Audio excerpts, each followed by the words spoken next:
वो मेरा कोई दोस्त जानने वाला है और उसने पिछले दिनों कोई मिस्टेक की थी, मैं नाम नहीं लूँगा। और वो मिस्टेक इमोशंस की वजह से थी। और emotional mistake basically at the level of society, ठीक है, फिर जग हंसाई भी होती है, ठीक है, बंदा बेचारा बदनाम भी हो जाता है। ठीक है, तो ये आज लेक्चर इमोशनल हाईजैकिंग है। इमोशनल हाईजैकिंग आज का लेक्चर जो है इमोशनल हाईजैकिंग पे है। जब आपके जज्बात, ठीक है, किसी दूसरे की गिरफ्त में आ जाते हैं, किसी दूसरे के फैसले आप करने लग पड़ते हैं, क्योंकि then you stop rational thinking process. ठीक है, जो कॉन्शियस थिंकिंग प्रोसेस है वो स्टॉप हो जाता है। द रीजन इज कि आप किसी की बात के ऊपर आपने इमीडिएट कोई रिस्पॉन्स दिया है, किसी की ख्वाहिश पे आपने कोई इमीडिएट रिस्पॉन्स दिया है विदाउट थिंकिंग कॉन्शियसली, बगैर कुछ सोचे समझे हुए, बगैर कुछ देखे हुए। ठीक है, तो ये आज का लेक्चर जो है सोसाइटल मिस्टेक्स के हवाले से है। ठीक है, सोसाइटल मिस्टेक्स हो सकता है आप में से भी किसी ने खुदा न खास्ता ऐसी कोई गलती की हो। ठीक है, और हो सकता है ये लेक्चर सुनने वालों को फायदा मंद है, या कोई ऐसी मिस्टेक की तरफ तवज्जो दे रहा है, कर रहा है, किसी की बातों में आ रहा है, किसी की डिजायर में आ रहा है, किसी के साथ सिंसियरिटी शो करते हुए उस डिजायर में फंस रहा है, तो ये लेक्चर आज का उन लोगों के लिए है। ऐसी मिस्टेक्स सोसाइटी में मैंने देखी हैं, लोगों ने की हैं। ठीक है, फिर उनका अपना फ्यूचर भी खराब हुआ, फैमिली भी डिस्टर्ब हुई, जग हंसाई भी हुई, ठीक है, बदनाम भी हुए। ठीक है, और फिर दोबारा उठते उठते बड़ा अरसा लग गया। ठीक है, तो खुदा न खास्ता अगर आप ऐसी कर रहे हैं तो फाइन, तो दैट्स नॉट फाइन। ठीक है, और आपको महंगी पड़ सकती हैं। ठीक है, तो आज का लेक्चर है इमोशनल हाईजैकिंग के हवाले से। ठीक है, मैं टॉपिक लिख देता हूँ। ठीक है, इमोशनल हाईजैकिंग। इमोशनल हाईजैकिंग, जब आपके जज्बात किसी के काबू में आ जाएं तो तब आप इमोशनल हाईजैक हो जाते हैं। ठीक है, इमोशनल हाईजैकिंग को मैं थोड़ा सा डिफाइन कर देता हूं। ठीक है, ये है इमीडिएट रिस्पॉन्स है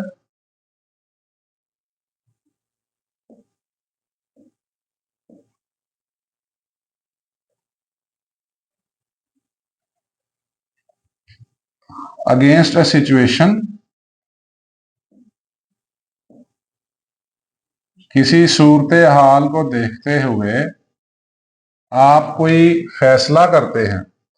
किसी भी सूरत हाल, किसी के क्वेश्चन के बारे में, किसी के हरकत देखने के बाद, किसी की कोई बात देख के आप कुछ फैसला करते हैं without rational thinking, without rational thinking, rational think, बगैर अकल इस्तेमाल किए हुए जब कोई फैसला करते हैं।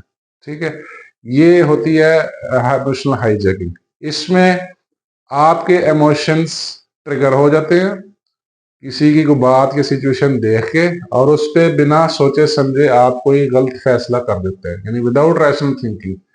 ठीक है, तो इसकी मेजर जो कॉज है, वैसे तो बहुत सारी काजेज हैं, इसमें जो मेन पॉइंट, जो मेन नुक्ता है वो देखने वाला है, वो मैं लिखता हूं कि no use of rational thinking, no use of rational thoughts, rational thinking.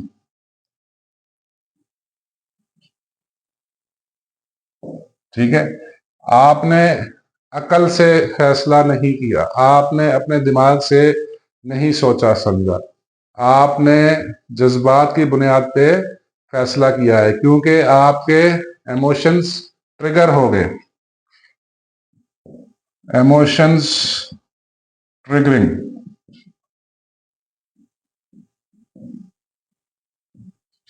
ठीक है, ये है।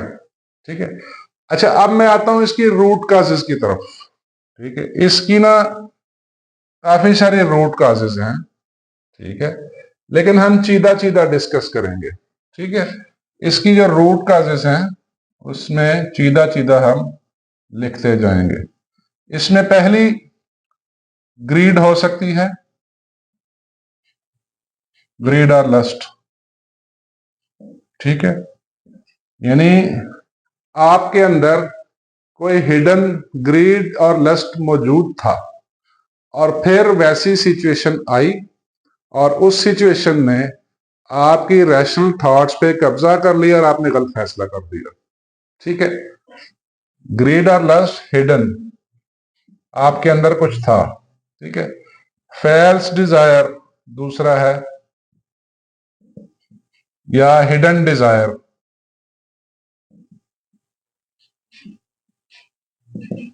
ठीक है। अच्छा, नेक्स्ट है जी लॉस ऑफ अपॉर्चुनिटी का फियर। यानी ये आपके पास कोई आया, उसने आके आपको कोई बात बताई, कोई अपॉर्चुनिटी दिखाई जिसमें उसका जाती इंटरेस्ट था। आपने समझा कि शायद ये आखिरी अपॉर्चुनिटी है और आपने सोचा नहीं, आपने सोचा कि ये बड़ा मुखलिस दोस्त है और उसकी बताई हुई अपॉर्चुनिटी पे आपने अमल किया और देन आपने बहुत बड़ा लॉस कर दिया, ठीक है। तो मैं लिखता हूं loss of opportunity fear.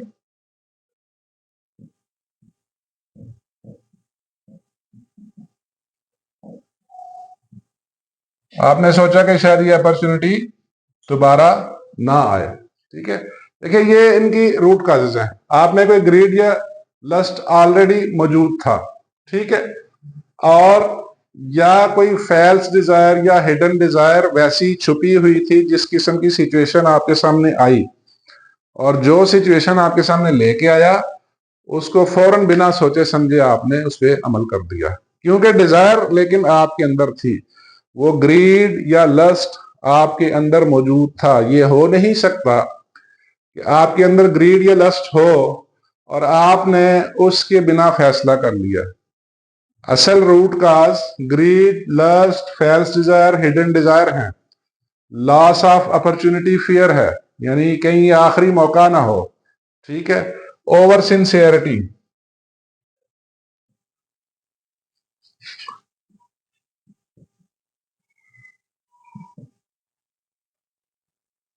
Over sincerity यानी मेरा दोस्त बड़ा मुखलिस है, इसने आगे कोई राय दी है, कोई अपॉर्चुनिटी बताई है, कोई बात बताई है, ठीक है। चूंकि ये मेरा दोस्त बड़ा मुखलिस है, चूंकि ये गलत नहीं बता सकता, ठीक है, तो मुझे इसकी बात पे अमल करना ही करना है, ठीक है।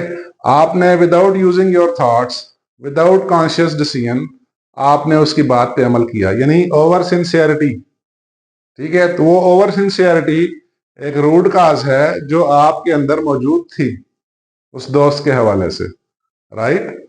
देखिए ये रूट कॉजेज हैं जो आपसे गलत फैसले करवा देती हैं। ये कैसे गलत फैसले करवा देती हैं? ये आपकी रैशनल थॉट्स पे काबू कर लेती हैं, रैशनल थॉट्स पे काबिज हो जाती हैं, ठीक है। अच्छा, इसमें एक और भी चीज है, सर्वाइवल, सर्वाइवल फियर,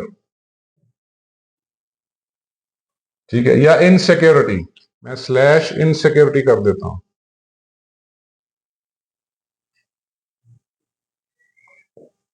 डिजायर, आप में कोई ऐसी डिजायर मौजूद थी सर्वाइवल के हवाले से, इनसिक्योरिटी के हवाले से, तो उस तरह की कोई सिचुएशन आई, आपकी रैशनल थॉट्स गिरफ्त में आ गए और आपने अमल कर दिया, ठीक है।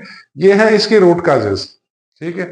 अब इसके कंसिक्वेंसेस क्या होते हैं, ठीक है। अब सोसाइटी के लेवल पे इनके कंसिक्वेंसेस क्या होते हैं? कंसिक्वेंसेस, नतीजे क्या निकलते हैं ऐसी डिजायर्स के, इस तरह की ख्वाहिशात से आपके फिर कंसिक्वेंसेस क्या निकलते हैं? क्या आप क्राइम कर सकते हैं, जुर्म कर सकते हैं, खुदा न खास्ता किसी ने आपको कुछ बुरा बोला, किसी ने कोई झगड़ा किया, ठीक है, आप फौरन गुस्से में आए और आपने उसको ज्यादा डैमेज कर दिया, यानी यू कमिटेड ए क्राइम, ठीक है, क्राइम कर सकते हैं, ठीक है। ये सोसाइटी लेवल की बात कर रहा हूं, ठीक है। अक्सर लोग पिछली उम्र में दूसरी शादी कर लेते हैं, क्योंकि इमोशंस हाईजैक हो जाते हैं, किसी की बातों में आ जाते हैं, किसी की बातों में लग जाते हैं। ठीक है, ये सोसाइटी में होता है। अपना घर ठीक ठाक चल रहा था, फाइन था, फैमिली थी, बच्चे थे, सारा कुछ था, एवरीथिंग वाज नॉर्मल, लेकिन अंदर एक लस्ट मौजूद था। ठीक है, देखें, दूसरी शादी करना अच्छी बात है, फाइन, इस्लाम ने 4 की इजाजत दी है, लेकिन प्रोवाइडेड दैट कि अगर आप इंसाफ कर सकें, फाइन। अच्छा, खैर वो एक टॉपिक डिफरेंट हो जाएगा। तो आपके अंदर एक लस्ट, ग्रीड, कुछ कोई ऐसी डिजायर मौजूद थी, लेकिन किसी की बातों में आके आपने कोई फैसला इस तरह का कर लिया, और बाद में पता चला कि आप इंसाफ नहीं कर पा रहे, दोनों घर खराब चल रहे हैं। ठीक है, मैं लिख देता हूं, second marriage in late age. ठीक है, ये कंसिक्वेंसेस हैं, ये जितनी भी रूट काजेज हैं, इनके कंसिक्वेंसेस इस तरह फिर निकलते हैं। ठीक है, मैं आपको एक छोटा सा वाकया सुनाता हूं, फर्दर किस तरह होता है, फर्दर इन चीजों के नतायज किस तरह निकलते हैं। मेरा एक दोस्त है जानने वाला, ठीक है, वो कहीं बाहर से आया, काफी अरसा बिता के बाहर से आया, उसके पास कुछ पैसे पड़े होते, मेरे एक और दोस्त को इल्म हो गया कि इसके पास पैसे मौजूद हैं। ठीक है, तो वो एक दिन उसके पास आया सडनली, क्योंकि अब ये देखिए क्यों हुआ है, उसके अंदर सर्वाइवल या लॉस ऑफ अपॉर्चुनिटी फियर था। वो दोस्त आया उसके पास, उसने कहा यार फलां जगह एक प्लॉट बिक रहा है, ठीक है, जो कि आज इतने का है, थोड़ी अमाउंट बताई, ये 6 महीने बाद ना इतने ज्यादा का बिक जाएगा। ठीक है, यानी वो लस्ट ऑफ ग्रीड में आ गया, उसके अंदर एक सर्वाइवल की डिजायर मौजूद थी, इनसिक्योरिटी की डिजायर मौजूद थी, लॉस ऑफ अपॉर्चुनिटी फियर था, उसने उस दोस्त की बात पे अमल किया। ठीक है, और फिर आप समझदार हैं, आगे क्या हुआ, उसने वो प्लाट ले लिया। ठीक है, 6 महीने बाद पता चला कि जितने का लिया ये इतने का भी नहीं है। ठीक है, अब मेरी बात समझ रहे हैं?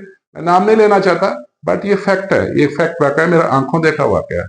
ठीक है, यानी आप किसी की बातों में आ गए, क्यों बातों में आ गए, कि वो दोस्त बड़ा मुखलिस है, ठीक है, और ये मुझे गलत नहीं बताएगा, आपने खुद नहीं सोचा, आपकी सोच उसकी गिरफ्त में आ गई, आपने जज्बात में आके बिना सोचे समझे हुए ओवर सिंसियरिटी कि मेरा दोस्त बड़ा मुखलिस है, और लॉस ऑफ अपॉर्चुनिटी फियर है, ठीक है, कि यार ये अच्छा मौका है कहीं छिन ना जाए, या आपके अंदर ग्रीड भी हो सकता है, लालच भी हो सकता है, इसकी बुनियाद पे आपने फैसला किया, और बाद में पता चला ये प्लाट तो एक्चुअली इतने का भी नहीं है जितने का आपने ले लिया, वो पैसे ऐसे फिर फंस गए। ठीक है, तो ये होता है। अच्छा, फिर partnership fear, sorry, partnership, business partnership, some time ऐसे होता है, आपके पास कोई दोस्त आ जाता है, एग्जांपल दे रहा हूं, ठीक है, उसको पता चल जाता है कि आपके पास कुछ पैसे हैं, वो आपको बिजनेस पार्टनरशिप ऑफर करता है, क्योंकि वो चाहता है कि कोई मेरे बिजनेस में इन्वेस्ट करे। ठीक है, अगले को फायदा हो ना हो, लेकिन मुझे फायदा होगा। ठीक है, सम टाइम ऐसी सिचुएशन भी आ जाती है। तो आप फिर again loss of opportunity fear या ओवर सिंसियरिटी की वजह से आपके इमोशंस हाईजैक हो जाते हैं, आप उस दोस्त की बात मान लेते हैं, फिर आपको लॉस उठाना पड़ता है, फिर आपको पछतावा आता है, फिर सारा कुछ आ जाता है। ठीक है, अच्छा, इसमें मैं लिख देता हूं बिजनेस पार्टनरशिप है, मैंने जो एग्जांपल दी है। ठीक है, फिर शॉर्टकट्स, सम टाइम आप कुछ अचीव करने के लिए, कुछ हासिल करने के लिए, कहीं किसी मंजिल पे पहुंचने के लिए आप कोई शॉर्टकट्स लेते हैं। ठीक है, कुछ दरमियानी रास्ता अख्तियार करते हैं, with the help of your sincere friend, beloved friend, जो कि लालची है, आपको इस चीज का अंदाजा नहीं है। ठीक है, आपके फैसले वो करता है। ठीक है, ये हो जाता है, तो आप उसकी बातों में आके आप खुद से सोचना छोड़ देते हैं, कॉन्शियस डिसीजन नहीं लेते, आपके जज्बात काबू में आ जाता है, वो गलत फैसला हो जाता है। ठीक है, फिर शॉर्टकट्स लेते हैं कहीं पहुंचने के लिए, इससे भी हो जाता है। अब सवाल यह है कि इसका फिर हल क्या है, हम किस तरह अच्छे फैसले करें, हम क्या करें कि हमारे जज्बात दूसरे की गिरफ्त में ना आए, हमारे इमोशंस हाईजैक ना हो, हम किसी लस्ट में ना आ जाए, किसी डिजायर में ना आ जाए, किसी ऐसी चीज में ना फंस जाए। The only one solution, the one and only solution, conscious active रखें।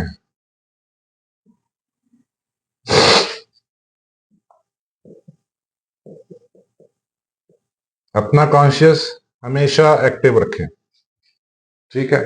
और डिजायर्स को मिनिमाइज करें। आपके अंदर जो ग्रीड, लस्ट की हिडन डिजायर्स हैं, loss of opportunity fear, over sincerity, survival fear, ये जितनी जो रूट काजेज मैंने बताई हैं, इनको मिनिमाइज करें।